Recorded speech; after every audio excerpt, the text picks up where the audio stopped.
Salam Media Sriwijaya. Pemandu lagu meninggal, karaoke Ayu Ting Ting ditutup.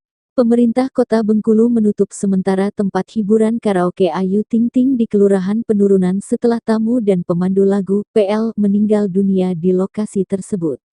Kepala Dinas Komunikasi dan Informasi, Kominfo, Kota Bengkulu Eko Agus Rianto di Bengkulu, Rabu, mengatakan pihaknya mengambil keputusan menghentikan sementara tempat hiburan tersebut hingga batas waktu yang tidak ditentukan.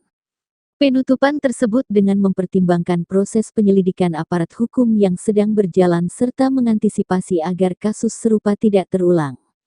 Menurut informasi, ketiganya masuk ke room ATT sejak siang hari, keluar pada pukul 3 pagi, dan disampaikan manajemen ATT, Zul Amri, ketiga tamu yang meninggal dunia tersebut membawa minuman dari luar.